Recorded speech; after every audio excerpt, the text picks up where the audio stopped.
शरणं गच्छामि।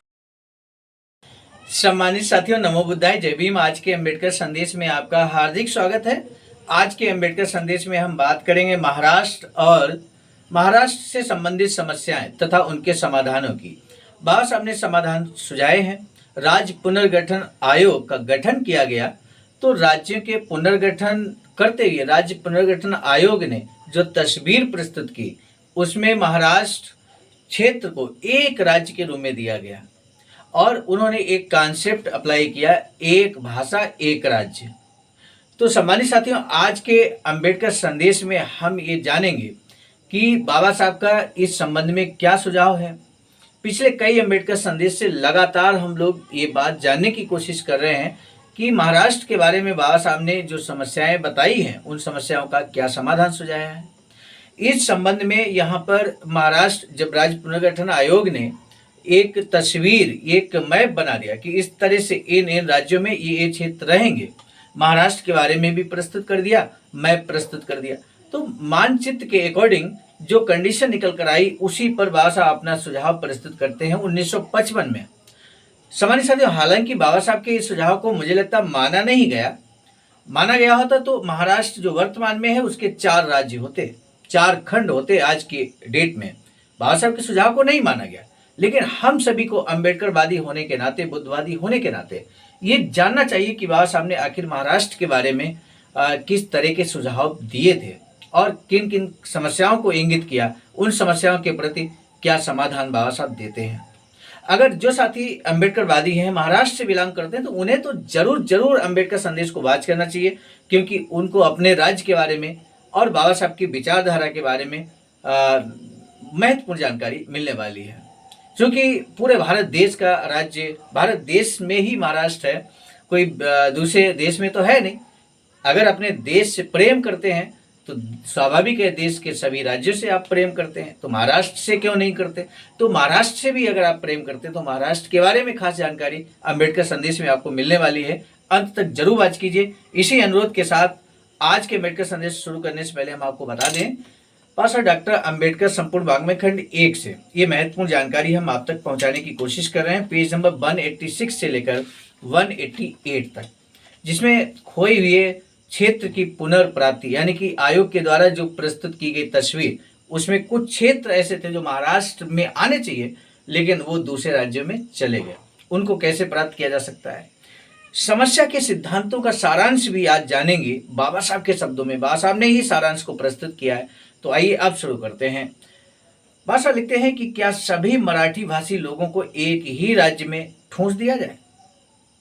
यानी कि बात समझने की कोशिश कीजिए, क्या सभी मराठी भाषी, यानी कि मराठा भाषा जो बोलने वाले लोग हैं, जितने भी लोग हैं, चाहे जितनी बड़ी संख्या हो, सबको एक ही राज्य में समाहित कर दिया जाए, या उन्हें 2 या 3, 2 या उससे अधिक राज्यों में बांट दिया जाए। ये प्रश्न करते हैं बाबा साहब। समाधान क्या है। अगला प्रश्न ये है कि बंबई के पृथक्करण के बाद, यानी कि बंबई निकाल दिया जाए, शेष बचे भाग का क्या किया जाए। शेष भाग के भी 2 हिस्से हैं, यानी कि जो शेष भाग उसके 2 हिस्से हैं। पहला है गुजरात और दूसरा है महाराष्ट्र। बंबई को अलग निकालने के बाद जो 2 क्षेत्र बचे हैं, गुजरात है और महाराष्ट्र है। बाबा साहब कहते हैं मेरी चिंता महाराष्ट्र के बारे में है। बाबा साहब महाराष्ट्र के ही रहने वाले थे, तो बाबा साहब कहते हैं कि मेरी चिंता महाराष्ट्र के बारे में है। आयोग ने भाषाई प्रांतों की रचना करते समय मराठी भाषी क्षेत्र गैर मराठी भाषी क्षेत्रों को दे दिए हैं। इस प्रकार सम्मिलित न किए गए क्षेत्रों की संख्या इस प्रकार है, यानी कि जो क्षेत्र यहाँ पर सम्मिलित नहीं किए गए हैं महाराष्ट्र में, वो कौन से क्षेत्र हैं। अगर इस जो क्षेत्र हम बताने आपको जा रहे हैं, उस क्षेत्र से आप बिलोंग करते हो तो कमेंट सेक्शन में जरूर दीजिएगा अपना नाम। पहला बेलगाम ताल्लुक, बेलगाम शहर सहित। दूसरा खानपुर ताल्लुक, चिकोरी ताल्लुक जिसमें निपानी भी शामिल है, सूप ताल्लुक, कारवार ताल्लुक, बीदर में निलंग ताल्लुक, बीदर में अहमदपुर तहसील, बीदर में उदगीर तहसील, आदिलाबाद में राजगीर तहसील, और विदर्भ का कुछ भाग जो पड़ोसी हिंदी भाषी राज्य को दे दिया गया। जिन महाराष्ट्रियों को महाराष्ट्र से अलग किया गया है उनकी संख्या 13,89,648 है, जो महाराष्ट्र से अलग कर दिए गए हैं राज्य पुनर्गठन आयोग के द्वारा। उनकी संख्या थोड़ी बहुत नहीं है, 10-20 हजार हो चल सकता है, 13,69,648। आयोग को बंबई के मिश्रित राज्य को रोके रखने के लिए दो अत्यंत महत्वपूर्ण उद्देश्य पूरे करने पड़े थे। एक था बंबई को महाराष्ट्रियों के हाथों में न जाने देने का, आयोग ने ऐसा एक मिश्रित राज्य स्थापित करके किया है। दूसरा काम उन्होंने यह किया कि महाराष्ट्रियों और गुजरातियों के बीच समानता स्थापित की। बंबई राज्य की भावी विधानसभा में इन दोनों में समानता, जो आयोग की योजना का ही अंग थी, बहुत आवश्यक थी, क्योंकि पुरानी विधानसभा में कर्नाटक के सदस्य जिन पर गुजराती अपने बहुमत के लिए निर्भर थे, नए कर्नाटक राज्य में उन्हें नहीं मिल पाते। आयोग ने मराठी भाषी लोगों को गैर मराठी भाषी राज्यों के सुपुर्द करके महाराष्ट्र के पंख काट दिए। इस प्रकार की राजनीतिक बर्बरता का और कोई कारण नहीं जान पड़ता। आयोग ने महाराष्ट्र के साथ जो यह अन्याय किया उसका अब प्रतिकार किया जाना चाहिए, और सौभाग्य की बात है कि ऐसा करना संभव भी है।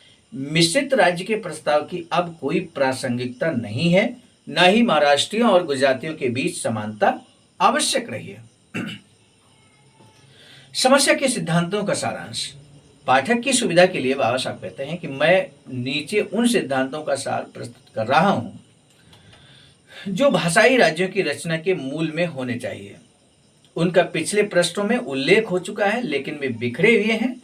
यहां मैं उन्हीं सिद्धांतों को दोहराता हूं। नंबर 1, मिश्रित राज्य अपनाने का विचार सर्वथा त्याग दिया जाना चाहिए।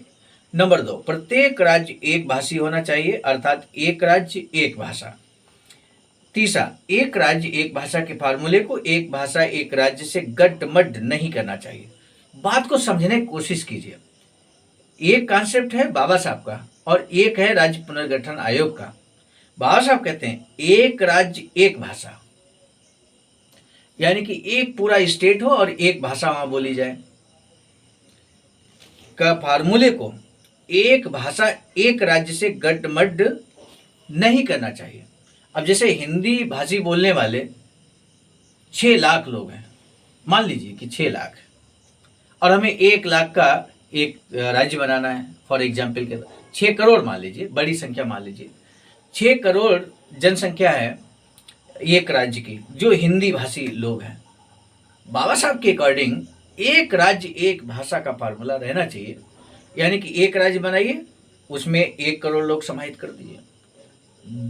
दूसरा जो 1 करोड़ और बनाइए, उसमें भी हिंदी भाषा बोलने वाले लोग कर दीजिए।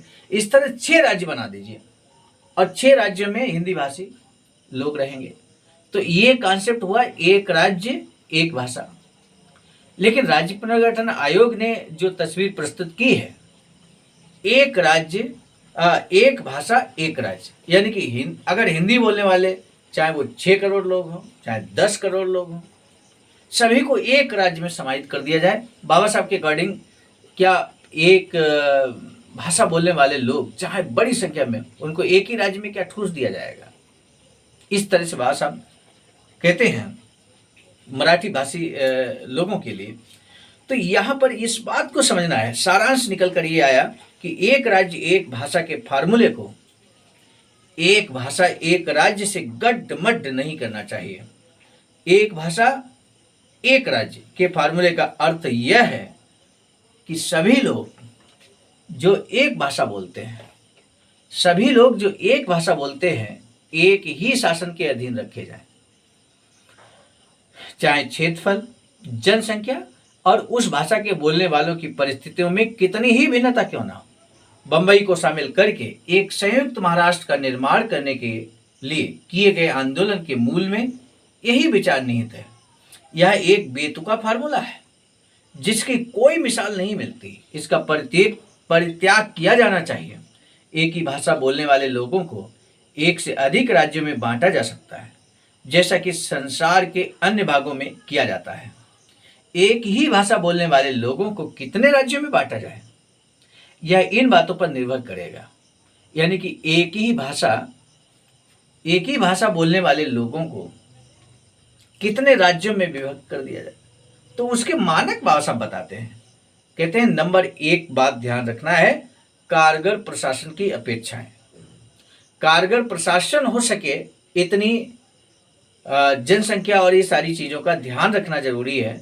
विभिन्न क्षेत्रों की आवश्यकताएं कितनी हैं, कैसे कितना बड़ा राज्य हो तो विभिन्न तरह की जो क्षेत्रों की आवश्यकताएं हैं वो पूर्ति हो सके। विभिन्न क्षेत्रों के लोगों की भावनाओं का भी ध्यान रखना है। बहुमत तथा अल्पमत के लोगों का अनुपात भी सुनिश्चित करना है। 4 बातें बाबा साहब यहाँ पर महत्वपूर्ण बताते हैं कि हमको इस बात को ध्यान रखना है कि एक ही भाषा बोलने वाले लोगों में इस तरह से 4 ये मानक स्थापित होने चाहिए। जैसे उत्तर प्रदेश, कभी उत्तराखंड उत्तर प्रदेश एक ही राज्य हुआ करता था। उत्तराखंड को 13 जिलों के साथ में अलग कर दिया गया था। तो उत्तराखंड और उत्तर प्रदेश में वास्तव में भौतिक असमानताएं हैं, आप महसूस करते हैं इस बात को। तो यही जो भौगोलिक असमानताएं हैं, इसको दृष्टिगत रखते हुए उत्तराखंड को अलग किया गया। इसी तरह से उस समय झारखंड और छत्तीसगढ़ को भी राज्य को बनाया गया था संभवतः 2001 में। तो कहने का तात्पर्य यही बात साहब कहते हैं कि हमें 4 बातों का विशेष ध्यान रखना चाहिए जब हम एक भाषा एक राज्य बनाएं या एक भाषा बोलने वाले लोगों को कितने राज्यों में विभक्त कर दिया जाए। तो 4 बातें वहां ध्यान रखनी है, जो 4 बातें हमने आपको बताई। भाषा अगला सारांश प्रस्तुत करते हैं कि ज्यों राज्य का क्षेत्रफल बढ़ता है, अल्पसंख्यकों और बहुसंख्यकों के साथ अनुपात घटता जाता है और अल्पसंख्यकों की स्थिति नाजुक हो जाती है तथा बहुसंख्यकों के लिए अल्पसंख्यकों पर अत्याचार करने के अवसर कई गुना बढ़ जाते हैं। इसलिए ये जरूरी है कि राज्यों का आकार छोटा हो। एक बार पुनः बाबा साहब कहते हैं, राज्यों का आकार छोटा हो। वर्तमान में चाहे केंद्र सरकार हो, राज्य सरकारें हों, इस बात को समझने की कोशिश नहीं कर रही हैं। उत्तर प्रदेश कितना बड़ा राज्य है मेरे साथ, मध्य प्रदेश कितना बड़ा राज्य है, महाराष्ट्र कितना बड़ा राज्य है, राजस्थान कितना बड़ा राज्य है। बाबा साहब की अगर बात को माना जाए तो इन सभी राज्यों को 2-3 कम से कम टुकड़ों में विभक्त कर दिया जाना चाहिए। छोटे राज्य की वकालत करते हैं बाबा साहब। बाबा साहब अगला सारांश प्रस्तुत करते हैं और कहते हैं, बहुसंख्यकों के अत्याचार को रोकने के लिए अल्पसंख्यकों को संरक्षण दिया जाना चाहिए। लेकिन कैसे? समाधान बाबा साहब सुझाते हैं, कहते हैं ऐसा करने के लिए संविधान में संशोधन किया जाना चाहिए और बहुसदस्य निर्वाचन क्षेत्र 2 या 3 पर आधारित पद्धति के लिए जिसमें संचित मतदान की व्यवस्था हो प्रावधान किए जाने चाहिए। यानी कि समस्या बताई तो समाधान भी बताया बाबा साहब ने।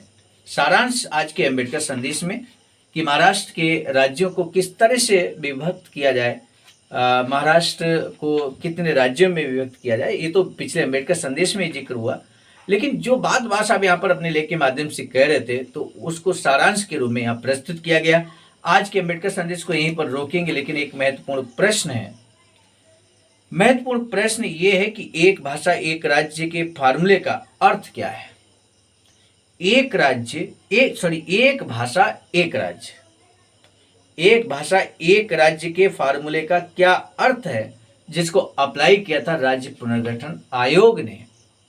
आपको बताना है आज के अम्बेडकर संदेश का यही महत्वपूर्ण प्रश्न।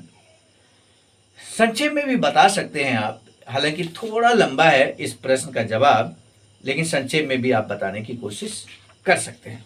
आज के अम्बेडकर संदेश को यहीं पर रोकेंगे इस निवेदन के साथ। महत्वपूर्ण जानकारी प्रदेश से संबंधित, महाराष्ट्र प्रदेश से संबंधित है, और जब हम इस तरह से किसी भी प्रदेश के बारे में जानकारी अपने पास रखते हैं तो निश्चित तौर पर हम भले को क्यों ना गैर राजनीतिक आंदोलन के हिस्सा बनते हों या राजनीतिक आंदोलन का हिस्सा बनते हों, तो दोनों के लिए इस तरह की चीज़ें फायदेमंद होती हैं कि हम क्षेत्रीय जानकारियों को साझा करते हैं, रखते हैं, संरक्षित रखते हैं, और उन जानकारियों से हमारा आत्मबल बढ़ता है, आत्ममनोबल बढ़ता है कि कम से हम किसी राज्य के बारे में बारीकी से जानते हैं और बाबा साहब का उस संबंध में क्या विचार है ये जानते हैं। ये सबसे बड़ी बात है।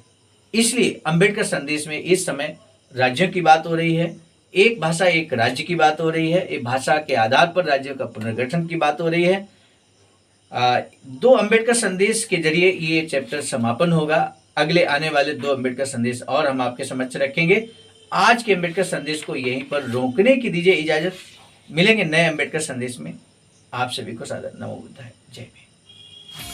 सम्मानित साथियों, यदि आप हमारे इस चैनल आवाज़ का ऑफिशियल, जिस पर नियमित सुबह 5 बजे डॉक्टर अंबेडकर संदेश आपको मिलता है, आप हमारे इस चैनल को सपोर्ट करना चाहते हैं तो हमारा आपसे निवेदन है कि आप हमारे इस चैनल को सब्सक्राइब कर लें, वीडियो को शेयर, लाइक, कमेंट जरूर करें।